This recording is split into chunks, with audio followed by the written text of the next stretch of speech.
Chapter 27. Expropriation of the agricultural population from the land. In England, serfdom had practically disappeared in the last part of the 14th century. The immense majority of the population consisted then, and to a still larger extent in the 15th century, of free peasant proprietors, whatever was the feudal title under which their right of property was hidden. Footnote: the petty proprietors who cultivated their own fields with their own hands and enjoyed a modest competence then formed a much more important part of the nation than at present. If we may trust the best statistical writers of that age, not less than 160,000 proprietors who, with their families, must have made up more than a seventh of the whole population, derived their subsistence from little freehold estates. The average income of these small landlords was estimated at between £60 and £70 a year. It was computed that the number of persons who tilled their own land was greater than the number of those who farmed the land of others. Macaulay, History of England, 10th edition, 1854. Even in the last third of the 17th century, 4/5 of the English people were agricultural. I quote Macaulay because, as systematic falsifier of history, he minimizes as much as possible facts of this kind. End of footnote. In the larger seigneurial domains, the old bailiff, himself a serf, was displaced by the free farmer. The wage labourers of agriculture consisted partly of peasants who utilised their leisure time by working on the large estates, partly of an independent special class of wage labourers, relatively and absolutely few in numbers. The latter also were practically at the same time peasant farmers, since, besides their wages, they had allotted to them arable land to the extent of 4 or more acres, together with their cottages. Besides, they, with the rest of the peasants, enjoyed the usufruct of the common land, which gave pasture to their cattle, furnished them with timber, firewood, turf, etc.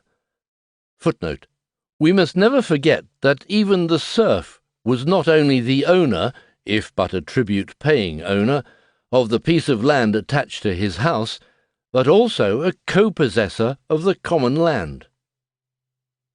The peasant, in Silesia, under Frederick II, is a serf. Nevertheless, these serfs possess common lands. It has not yet been possible to persuade the Silesians to partition the common lands, whereas in the Neumark there is scarcely a village where the partition has not been implemented with very great success. Mirabeau, De la Monarchie Prussienne, 1788. End of footnote. In all countries of Europe, feudal production is characterized by division of the soil amongst the greatest possible number of sub-feudatories. The might of the feudal lord, like that of the sovereign, depended not on the length of his rent roll, but on the number of his subjects, and the latter depended on the number of peasant proprietors.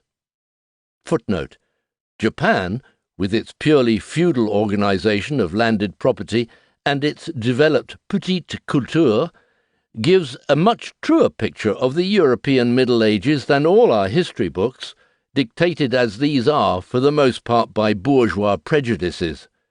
It is very convenient to be liberal at the expense of the Middle Ages. End of footnote. Although, therefore, the English land after the Norman conquest was distributed in gigantic baronies, one of which often included some 900 of the old Anglo-Saxon lordships, it was bestrewn with small peasant properties, only here and there interspersed with great seigneurial domains.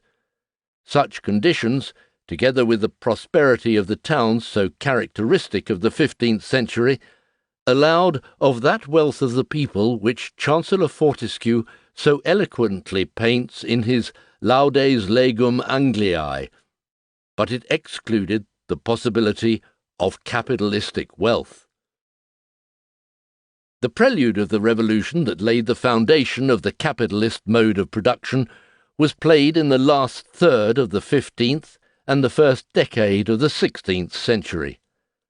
A mass of free proletarians was hurled on the labour market by the breaking up of the bands of feudal retainers who, as Sir James Stewart well says, everywhere uselessly filled house and castle.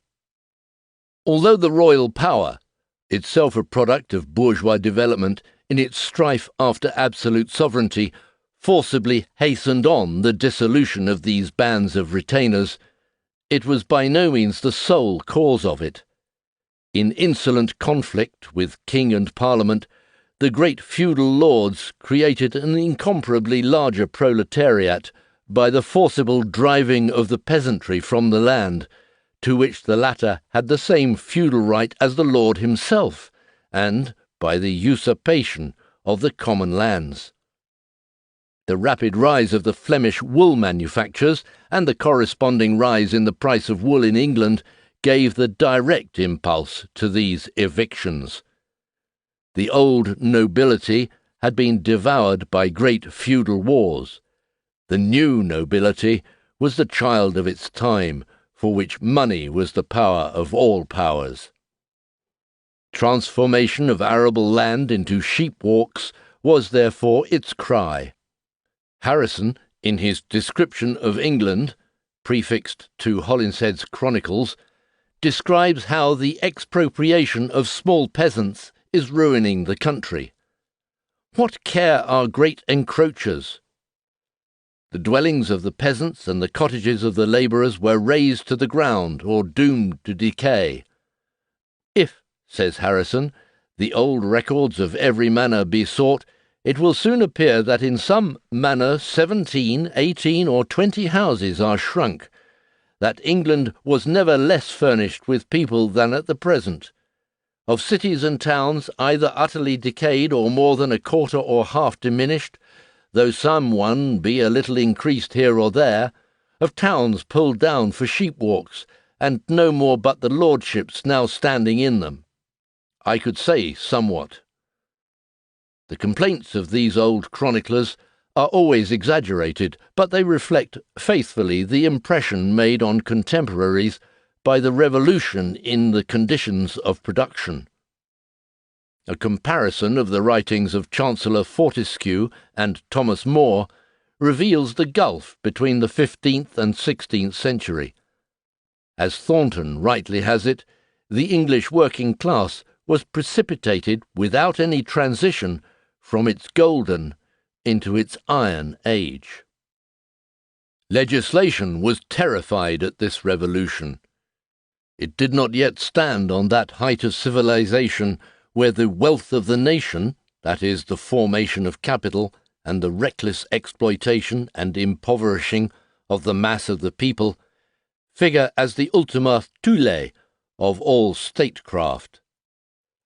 In his History of Henry VII, Bacon says, "Enclosures at that time, 1489, began to be more frequent, whereby arable land, which could not be manured without people and families, was turned into pasture, which was easily rid by a few herdsmen, and tenancies for years, lives, and at will, whereupon much of the yeomanry lived, were turned into domains.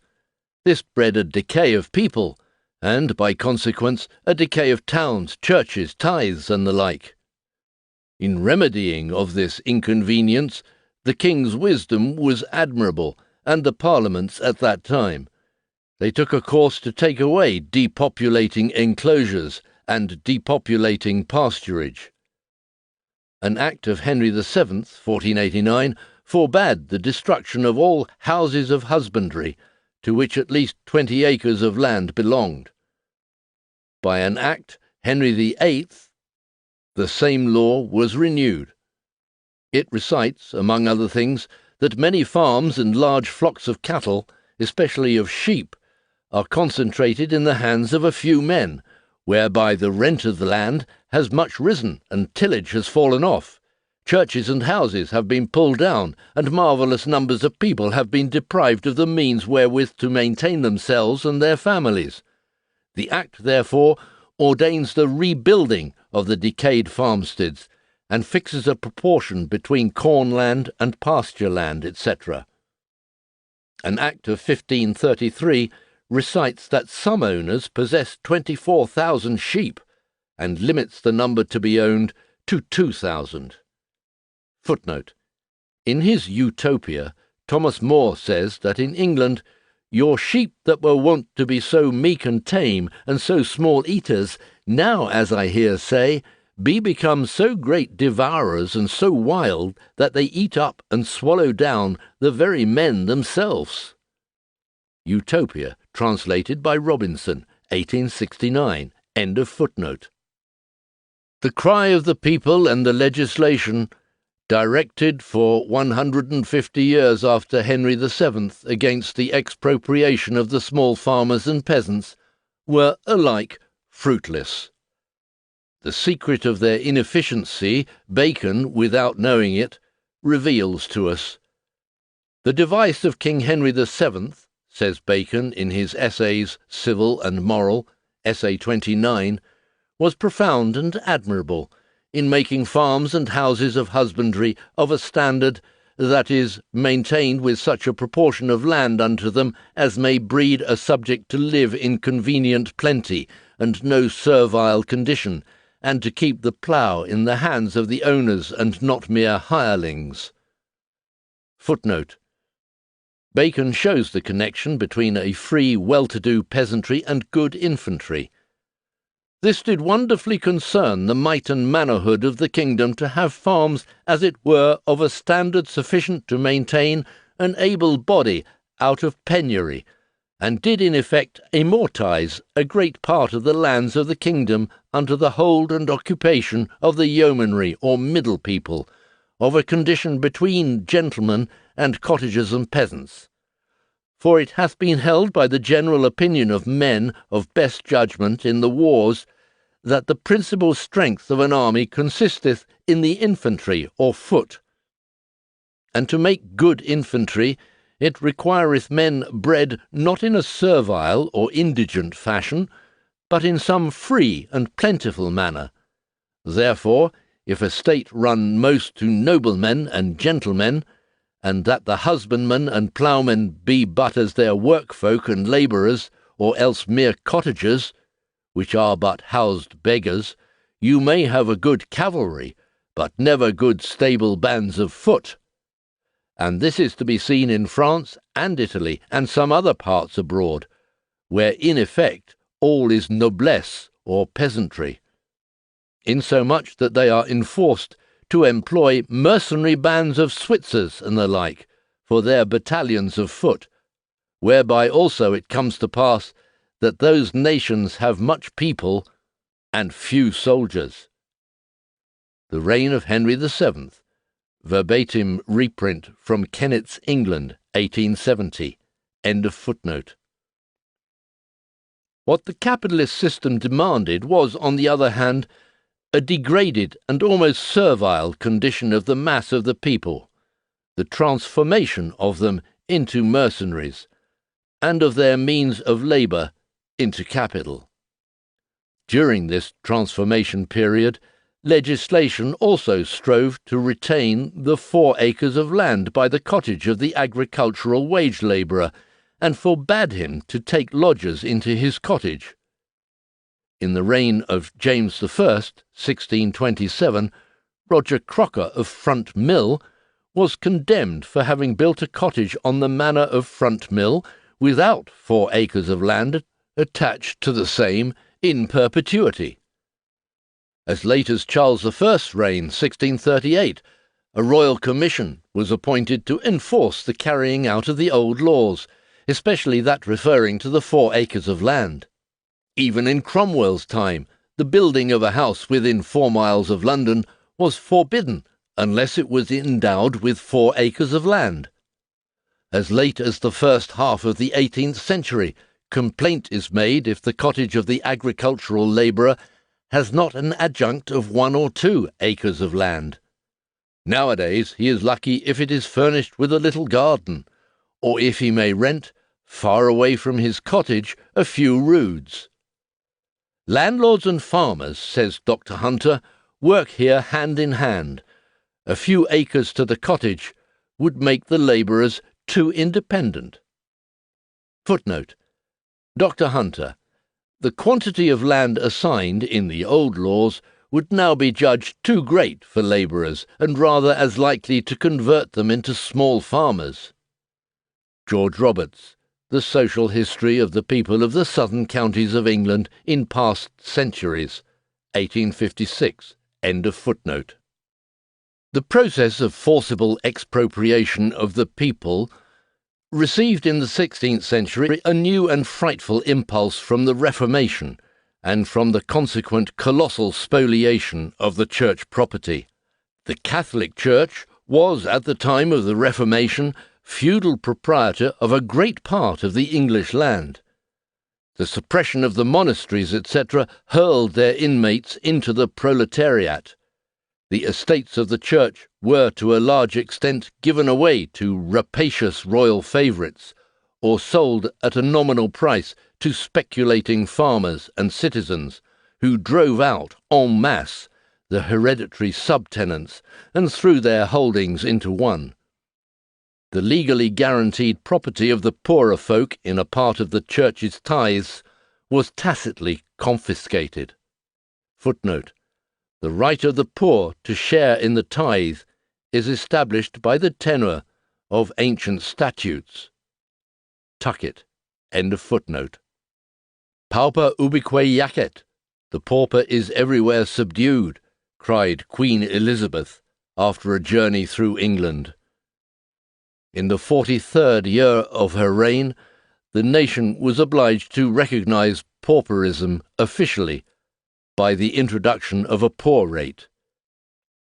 The authors of this law seem to have been ashamed to state the grounds of it, for, contrary to traditional usage, it has no preamble whatever. Footnote. William Cobbett, A History of the Protestant Reformation. End of footnote. By the 16th year of Charles I, it was declared perpetual, and in fact only in 1834 did it take a new and harsher form. Footnote. The spirit of Protestantism may be seen from the following, among other things. In the south of England, certain landed proprietors and well-to-do farmers put their heads together and propounded 10 questions as to the right interpretation of the Poor Law of Elizabeth. These they laid before a celebrated jurist of that time, Sergeant Snigg, later a judge under James I, for his opinion. Question 9. Some of the more wealthy farmers in the parish have devised a skilful mode by which all the trouble of executing this act, the 43rd of Elizabeth, might be avoided.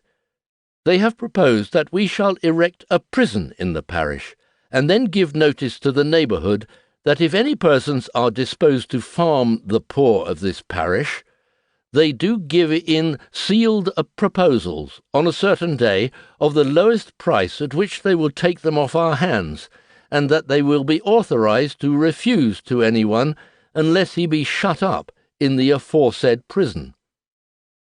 The proposers of this plan conceive that there will be found in the adjoining counties persons who, being unwilling to labour and not possessing substance or credit to take a farm or ship so as to live without labour, may be induced to make a very advantageous offer to the parish. If any of the poor perish under the contractor's care, the sin will lie at his door, as the parish will have done its duty by them. We are, however, apprehensive that the present Act, 43rd of Elizabeth, will not warrant a prudential measure of this kind, but you are to learn that the rest of the freeholders of the county, and of the adjoining county of B, will very readily join in instructing their members to propose an act to enable the parish to contract with a person to lock up and work the poor, and to declare that if any person shall refuse to be so locked up and worked, he shall be entitled to no relief. This, it is hoped, will prevent persons in distress from wanting relief, and be the means of keeping down parishes. R. Blakey, The History of Political Literature from the Earliest Times, 1855. In Scotland, the abolition of serfdom took place some centuries later than in England. Even in 1698, Fletcher of Saltoun declared in the Scotch Parliament, "The number of beggars in Scotland is reckoned at not less than 200,000. The only remedy that I, a Republican on principle, can suggest is to restore the old state of serfdom, to make slaves of all those who are unable to provide for their own subsistence." Eden says, "The decrease of villanage seems necessarily to have been the era of the origin of the poor. Manufactures and commerce are the two parents of our national poor." Eden, like our Scotch Republican on principle, errs only in this: not the abolition of villanage, but the abolition of the property of the agricultural labourer in the soil, made him a proletarian and eventually a pauper. In France, where the expropriation was effected in another way, the Ordonnance of Moulins, 1571, and the Edict of 1656 correspond to the English poor laws. End of footnote. These immediate results of the Reformation were not its most lasting ones. The property of the Church formed the religious bulwark of the traditional conditions of landed property. With its fall, these were no longer tenable. Footnote. Professor Rogers, although formerly Professor of Political Economy in the University of Oxford, the hotbed of Protestant orthodoxy, in his preface to the History of Agriculture, lays stress on the fact of the pauperization of the mass of the people by the Reformation. End of footnote. Even in the last decade of the 17th century, the yeomanry, the class of independent peasants, were more numerous than the class of farmers. They had formed the backbone of Cromwell's strength, and even according to the confession of Macaulay, stood in favourable contrast to the drunken squires and to their servants, the country clergy, who had to marry their masters' cast-off mistresses. About 1750, the yeomanry had disappeared, and so had, in the last decade of the 18th century, the last trace of the common land of the agricultural labourer. Footnote. A letter to Sir T.C. Bunbury, Bart., on the high price of provisions, by a Suffolk gentleman. Ipswich, 1795. Even the fanatical advocate of the system of large farms, the author of the Inquiry into the Connection between the Present Price of Provisions, London, 1773, says, "I most lament the loss of our yeomanry, that set of men who really kept up the independence of this nation, and sorry I am to see their lands now in the hands of monopolizing lords, tenanted out to small farmers, who hold their leases on such conditions as to be little better than vassals ready to attend a summons on every mischievous occasion." End of footnote. We leave on one side here the purely economic causes of the agricultural revolution. We deal only with the forcible means employed. After the restoration of the Stuarts, the landed proprietors carried, by legal means, an act of usurpation, effected everywhere on the continent without any legal formality. They abolished the feudal tenure of land, that is, they got rid of all its obligations to the state, indemnified the state by taxes on the peasantry and the rest of the mass of the people, vindicated for themselves the rights of modern private property in estates to which they had only a feudal title, and, finally, passed those laws of settlement which, mutatis mutandis, had the same effect on the English agricultural labourer as the edict of the Tartar Boris Godunov on the Russian peasantry. The glorious revolution brought into power, along with William of Orange, the landlord and capitalist appropriators of surplus value. Footnote: on the private moral character of this bourgeois hero, among other things, the large grant of lands in Ireland to Lady Orkney in 1695 is a public instance of the king's affection and the lady's influence. Lady Orkney's endearing offices are supposed to have been fida labiorum ministeria.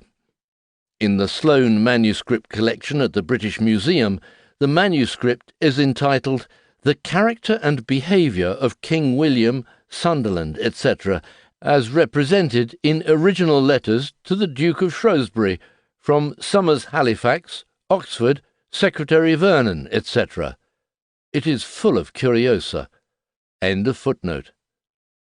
They inaugurated the new era by practising on a colossal scale thefts of state lands, thefts that had been hitherto managed more modestly. These estates were given away, sold at ridiculous figure, or even annexed to private estates by direct seizure. Footnote: the illegal alienation of the Crown estates, partly by sale and partly by gift, is a scandalous chapter in English history, a gigantic fraud on the nation. F. W. Newman, Lectures on Political Economy, London, 1851. For details as to how the present large landed proprietors of England came into their possessions, see Our Old Nobility, by Noblesse Oblige, London, 1879, Friedrich Engels. End of footnote. All this happened without the slightest observation of legal etiquette. The Crown lands thus fraudulently appropriated, together with the robbery of the Church estates, as far as these had not been lost again during the Republican Revolution, form the basis of the today princely domains of the English oligarchy. Footnote: read, for example, E. Burke's pamphlet on the Ducal House of Bedford, whose offshoot was Lord John Russell, the tomtit of liberalism. End of footnote. The bourgeois capitalists favoured the operation with the view, among others, to promoting free trade in land, to extending the domain of modern agriculture on the large farm system, and to increasing their supply of the free agricultural proletarians ready to hand.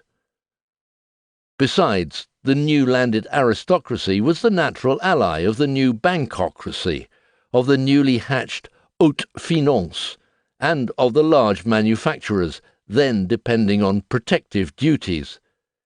The English bourgeoisie acted for its own interest quite as wisely as did the Swedish bourgeoisie, who, reversing the process, hand in hand with their economic allies, the peasantry, helped the kings in the forcible resumption of the crown lands from the oligarchy.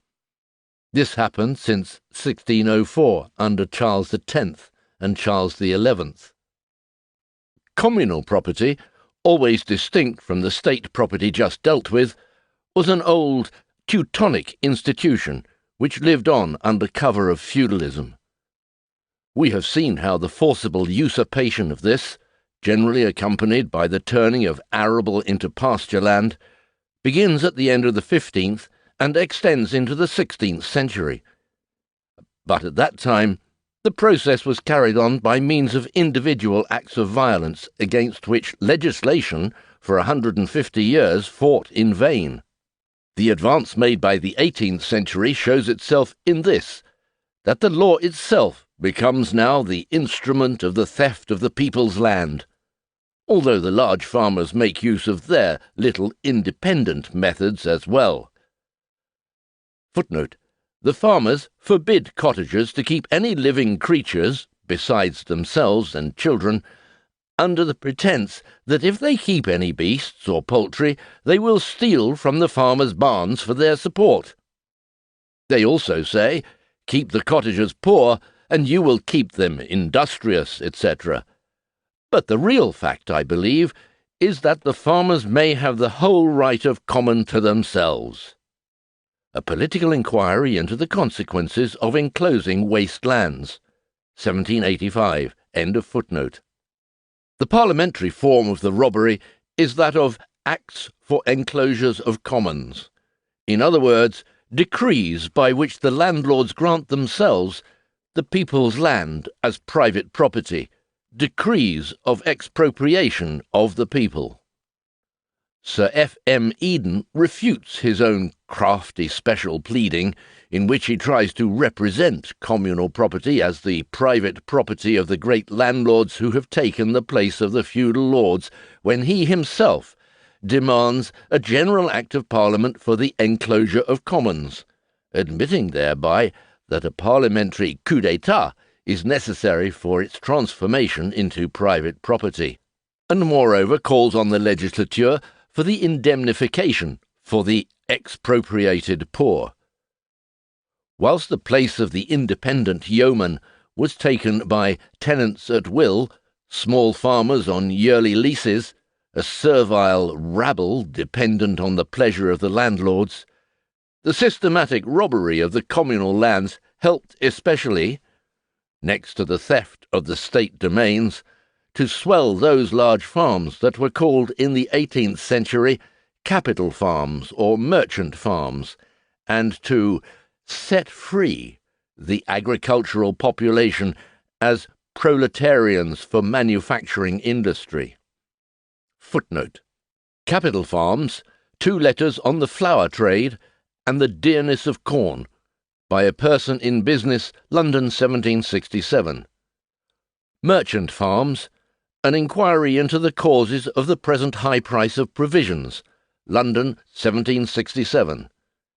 This excellent work, that was published anonymously, is by the Reverend Nathaniel Forster. End of footnote.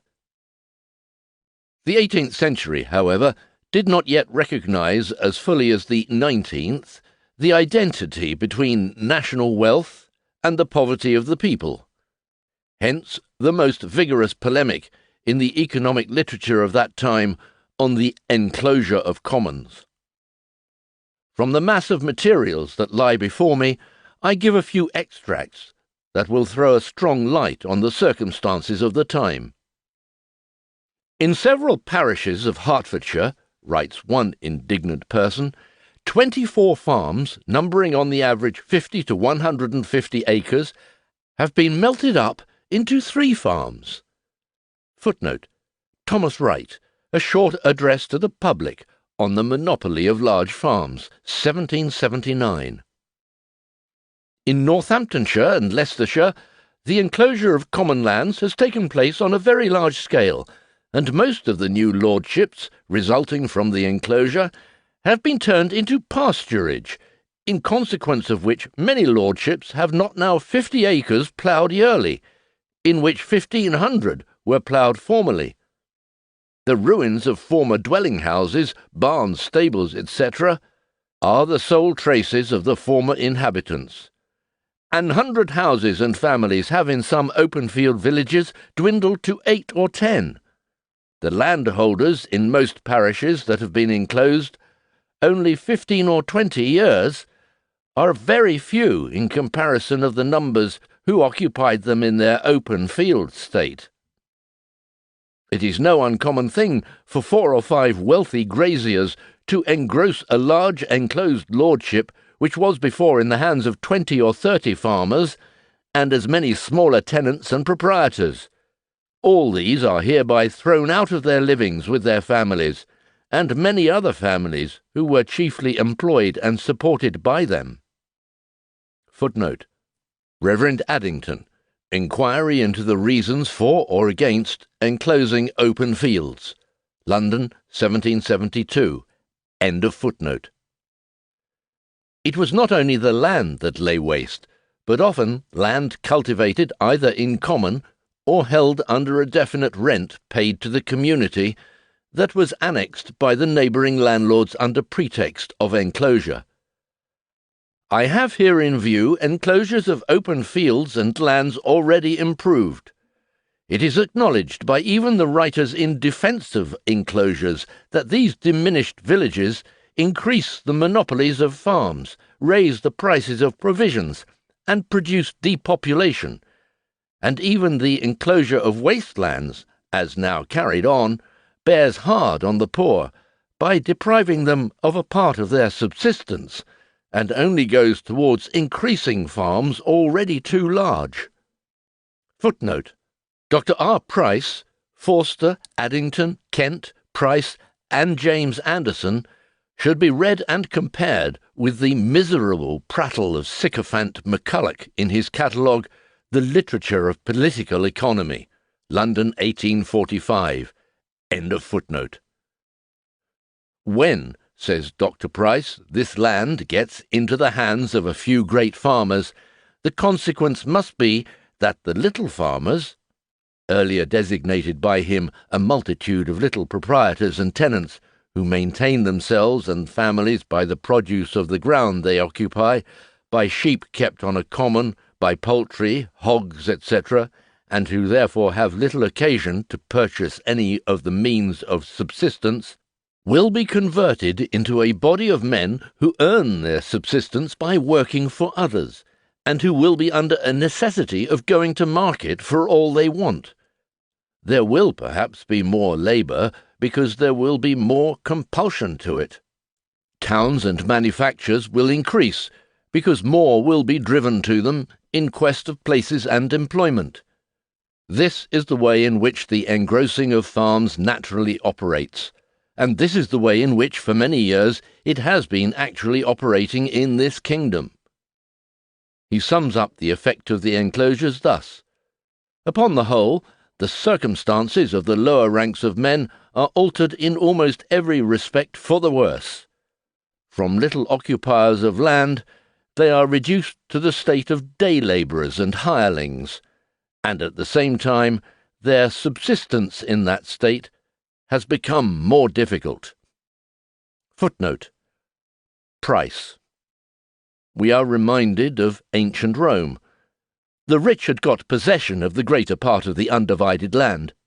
They trusted in the conditions of the time that these possessions would not be again taken from them, and bought, therefore, some of the pieces of land lying near theirs, and belonging to the poor, with the acquiescence of their owners, and took some by force, so that they now were cultivating widely extended domains instead of isolated fields.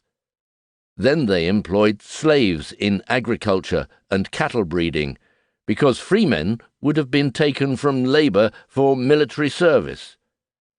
The possession of slaves brought them great gain, inasmuch as these, on account of their immunity from military service, could freely multiply and have a multitude of children.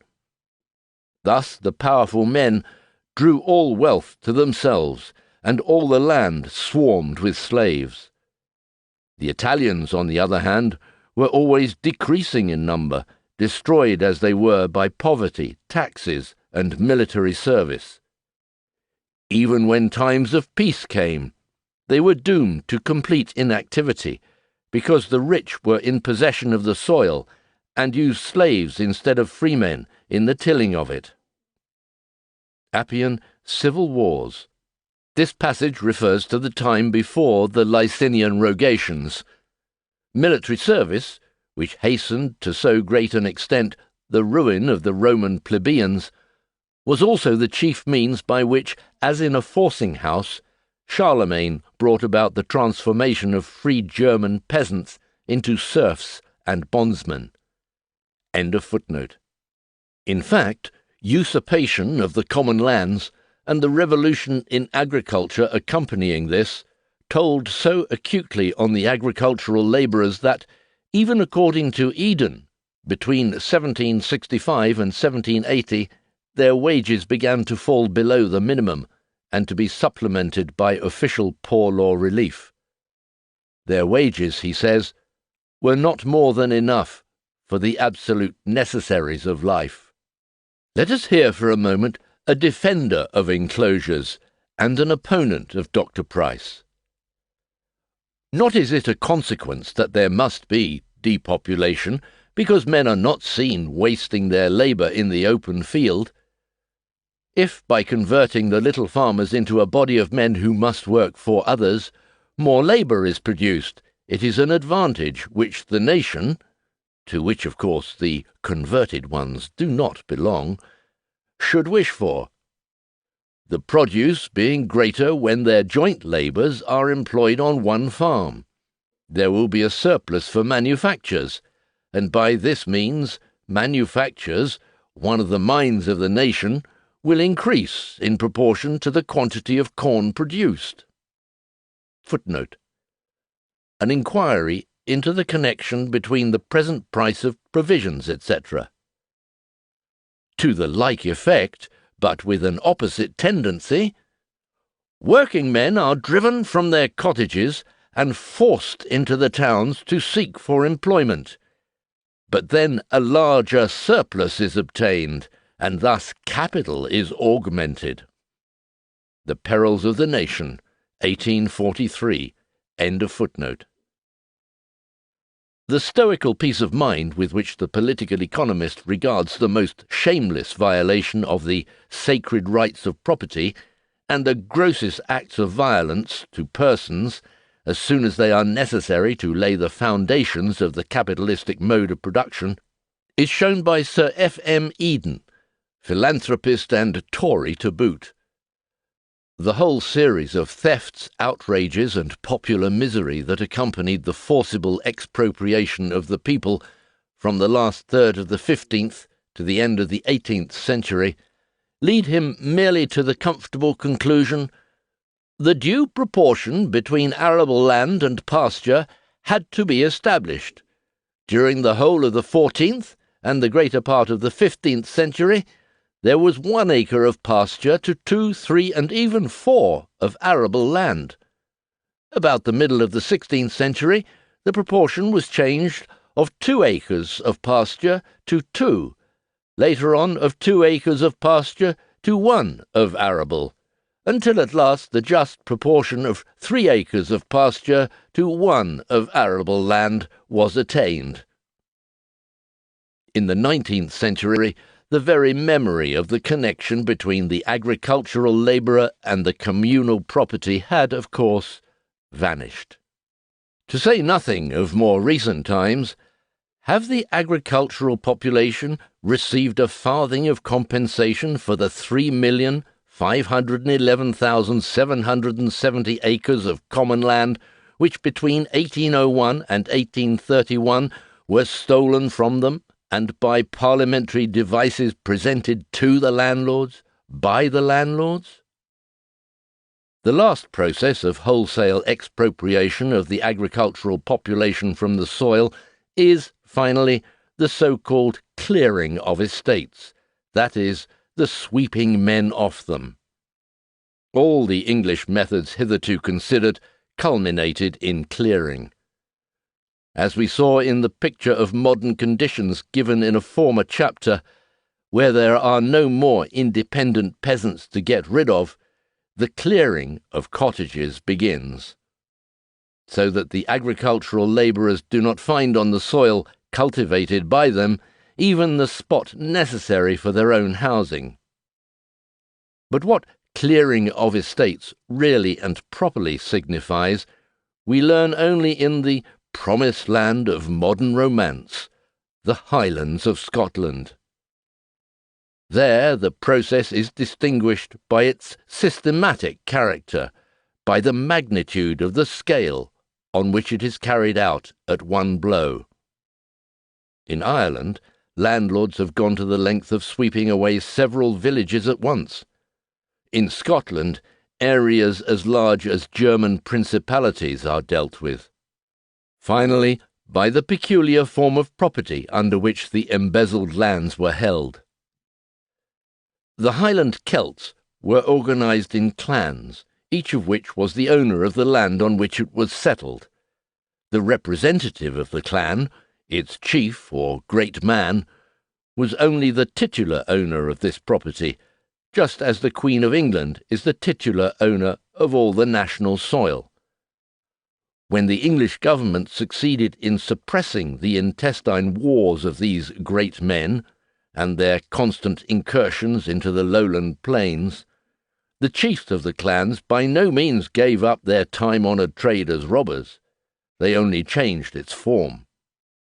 On their own authority, they transformed their nominal right into a right of private property, and as this brought them into collision with their clansmen, resolved to drive them out by open force. A king of England might as well claim to drive his subjects into the sea, says Professor Newman. This revolution, which began in Scotland after the last rising of the followers of the Pretender, can be followed through its first phases in the writings of Sir James Stewart and James Anderson. Footnote: Stewart says, "If you compare the rent of these lands," he erroneously includes in this economic category the tribute of the taskmen to the clan chief, "with the extent, it appears very small.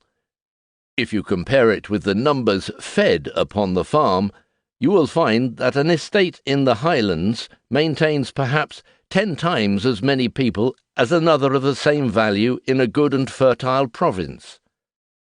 James Anderson, Observations on the Means of Exciting a Spirit of National Industry, etc., Edinburgh, 1777. In the 18th century, the hunted-out Gaels were forbidden to emigrate from the country, with a view to driving them by force to Glasgow and other manufacturing towns.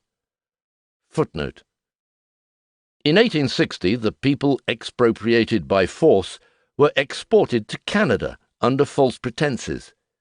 Some fled to the mountains and neighbouring islands. They were followed by the police, came to blows with them, and escaped. In the Highlands of Scotland, says Buchanan, the commentator on Adam Smith, 1814, the ancient state of property is daily subverted. The landlord, without regard to the hereditary tenant, a category used in error here, now offers his land to the highest bidder, who, if he is an improver, instantly adopts a new system of cultivation. The land, formerly overspread with small tenants or labourers, was peopled in proportion to its produce, but under the new system of improved cultivation and increased rents, the largest possible produce is obtained at the least possible expense, and the useless hands being with this view removed, the population is reduced, not to what the land will maintain, but to what it will employ. The dispossessed tenants either seek a subsistence in the neighbouring towns, etc., David Buchanan, Observations on, etc., A. Smith's Wealth of Nations, Edinburgh, 1814. The Scotch grandees dispossessed families as they would grub up coppice wood, and they treated villages and their people as Indians harassed with wild beasts do in their vengeance, a jungle with tigers. Man is bartered for a fleece or a carcass of mutton, nay, held cheaper. Why, how much worse is it than the intention of the Moguls, who, when they had broken into the northern provinces of China, proposed in council to exterminate the inhabitants and convert the land into pasture. This proposal many Highland proprietors have effected in their own country, against their own countrymen. George Ensor, An Inquiry Concerning the Population of Nations. End of footnote. As an example of this method obtaining in the 19th century, the clearing made by the Duchess of Sutherland will suffice here. This person, well instructed in economy, resolved on entering upon her government to effect a radical cure and to turn the whole country, whose population had already been by earlier processes of the like kind reduced to 15,000, into a sheep walk. From 1814 to 1820, these 15,000 inhabitants, about 3,000 families, were systematically hunted and rooted out. All their villages were destroyed and burnt, all their fields turned to pasturage. British soldiers enforced this eviction and came to blows with the inhabitants. One old woman was burnt to death in the flames of the hut which she refused to leave. Thus this fine lady appropriated 794,000 acres of land that had from time immemorial belonged to the clan. She assigned to the expelled inhabitants about 6,000 acres on the seashore, 2 acres per family. The 6,000 acres had until this time lain waste, and brought in no income to their owners. The Duchess, in the nobility of her heart, actually went so far as to let these, at an average rent of 2 shillings and 6pence per acre, to the clansmen, who for centuries had shed their blood for her family. The whole of the stolen clan land she divided into 29 great sheep farms, each inhabited by a single family, for the most part imported English farm servants. In the year 1835, the 15,000 Gaels were already replaced by 131,000 sheep. The remnant of the Aborigines, flung on the seashore, tried to live by catching fish. They became amphibious and lived, as an English author says, half on land and half on water, and withal only half on both.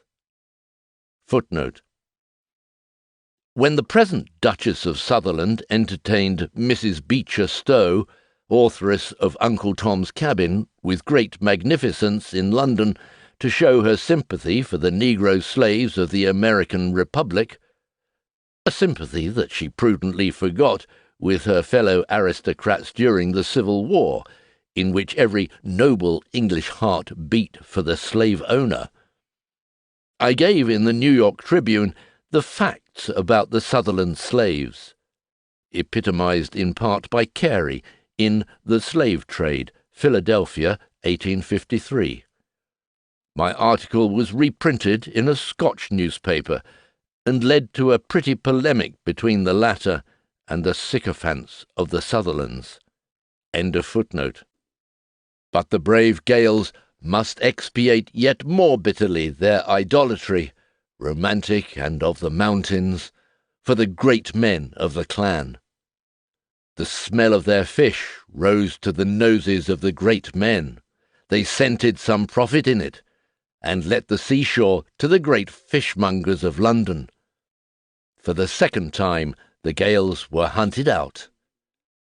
Footnote: interesting details on this fish trade will be found in Mr. David Urquhart's Portfolio, New Series. Nassau W. Senior, in his posthumous work already quoted, terms the proceedings in Sutherlandshire one of the most beneficent clearings since the memory of man. End of footnote. But finally, part of the sheep walks are turned into deer preserves. Everyone knows that there are no real forests in England. The deer in the parks of the great are demurely domestic cattle, fat as London aldermen. Scotland is therefore the last refuge of the noble passion. In the Highlands, says Somers in 1848, new forests are springing up like mushrooms. Here, on one side of Gaelic, you have the new forest of Glenfeshie, and there on the other you have the new forest of Arvariki. In the same line you have the Black Mount, an immense waste also recently erected. From east to west, from the neighbourhood of Aberdeen to the crags of Oban, you have now a continuous line of forests, while in other parts of the Highlands there are the new forests of Loch Arkaig, Glengarry, Glenmoriston, etc. Sheep were introduced into glens which had been the seats of communities of small farmers, and the latter were driven to seek subsistence on coarser and more sterile tracts of soil. Now deer are supplanting sheep, and these are once more dispossessing the small tenants, who will necessarily be driven down upon still coarser land and to more grinding penury. Deer forests and the people cannot coexist. Footnote: the deer forests of Scotland contain not a single tree. The sheep are driven from, and then the deer driven to, the naked hills, and then it is called a deer forest. Not even timber planting and real forest culture. End of footnote. One or other of the two must yield. Let the forests be increased in number and extent during the next quarter of a century, as they have been in the last, and the Gaels will perish from their native soil. This movement among the Highland proprietors is with some a matter of ambition, with some love of sport, while others of a more practical cast follow the trade in deer with an eye solely to profit. For it is a fact that a mountain range laid out in forest is, in many cases, more profitable to the proprietor than when let as a sheep walk. The huntsman who wants a deer forest limits his offers by no other calculation than the extent of his purse. Sufferings have been inflicted in the Highlands scarcely less severe than those occasioned by the policy of the Norman kings. Deer have received extended ranges, while men have been hunted within a narrower and still narrower circle. One after one, the liberties of the people have been cloven down, and the oppressions are daily on the increase. The clearance and dispersion of the people is pursued by the proprietors as a settled principle, as an agricultural necessity, just as trees and brushwood are cleared from the wastes of America or Australia, and the operation goes on in a quiet, business-like way, etc. Footnote: Robert Summers, Letters from the Highlands, or the Famine of 1847, London, 1848. These letters originally appeared in the Times. The English economists, of course, explained the famine of the Gaels in 1847 by their overpopulation. At all events, they were pressing on their food supply. The clearing of estates, or as it is called in Germany, Bauernlegen, occurred in Germany especially after the 30 Years' War, and led to peasant revolts as late as 1790 in Kursachsen. It obtained especially in East Germany. In most of the Prussian provinces, Frederick II for the first time secured right of property for the peasants. After the conquest of Silesia, he forced the landlords to rebuild the huts, barns, etc., and to provide the peasants with cattle and implements. He wanted soldiers for his army and taxpayers for his treasury. For the rest, the pleasant life that the peasant led under Frederick's system of finance and hodgepodge rule of despotism, bureaucracy, and feudalism may be seen from the following quotation from his admirer, Mirabeau. Flax represents one of the greatest sources of wealth for the peasant of North Germany. Unfortunately for the human race, this is only a resource against misery, and not a means towards well-being. Direct taxes, forced labour service, obligations of all kinds crush the German peasant, especially as he still has to pay indirect taxes on everything he buys. And to complete his ruin, he dare not sell his produce where and as he wishes. He dare not buy what he needs from the merchants who could sell it to him at a cheaper price. He is slowly ruined by all those factors, and when the direct taxes fall due, he would find himself incapable of paying them without his spinning wheel. It offers him a last resort, while providing useful occupation for his wife, his children, his maids, his farm hands, and himself. But what a painful life he leads, even with this extra resource. In summer he works like a convict with the plough and at harvest. He goes to bed at 9 o'clock and rises at 2 to get through all his work. In winter he ought to be recovering his strength by sleeping longer, but he would run short of corn for his bread, and next year's sowing, if he got rid of the products that he needs to sell in order to pay the taxes.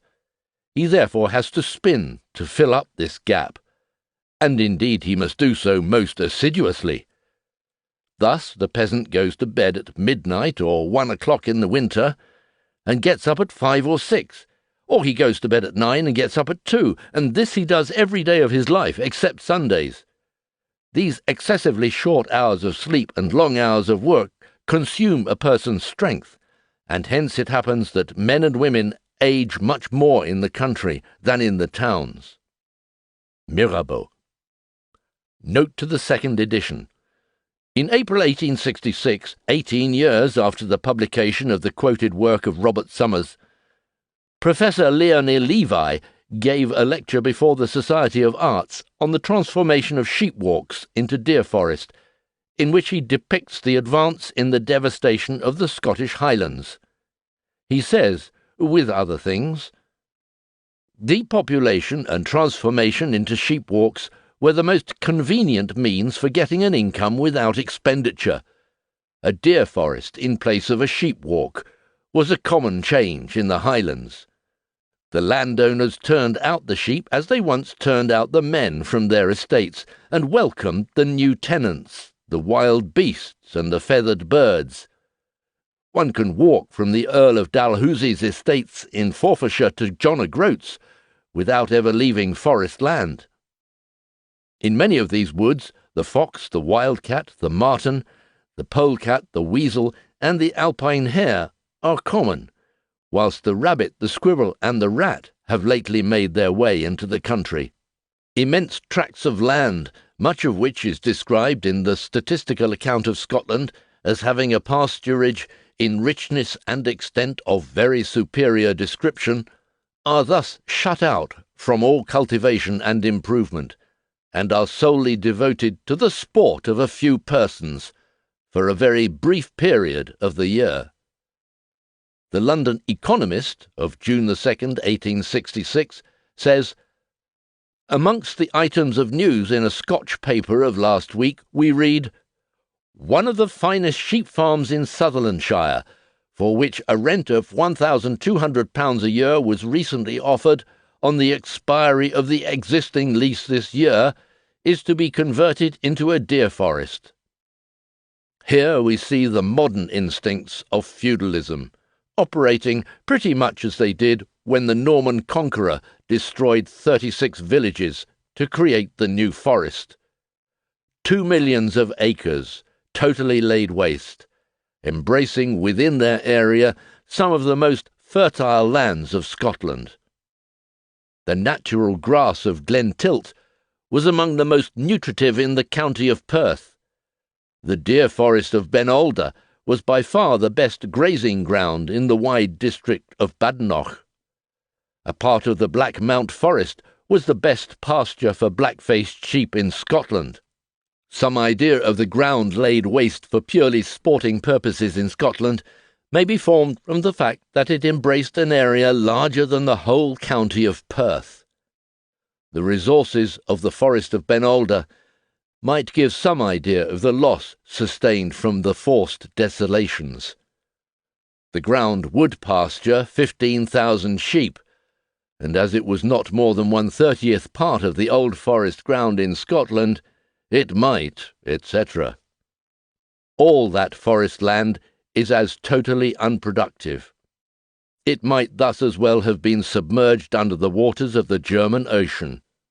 Such extemporized wildernesses or deserts ought to be put down by the decided interference of the legislature." End of footnote. The spoliation of the Church's property, the fraudulent alienation of the state domains, the robbery of the common lands, the usurpation of feudal and clan property, and its transformation into modern private property under circumstances of reckless terrorism, were just so many idyllic methods of primitive accumulation. They conquered the field for capitalistic agriculture. made the soil part and parcel of capital, and created for the town industries the necessary supply of a, quotes, free and outlawed proletariat.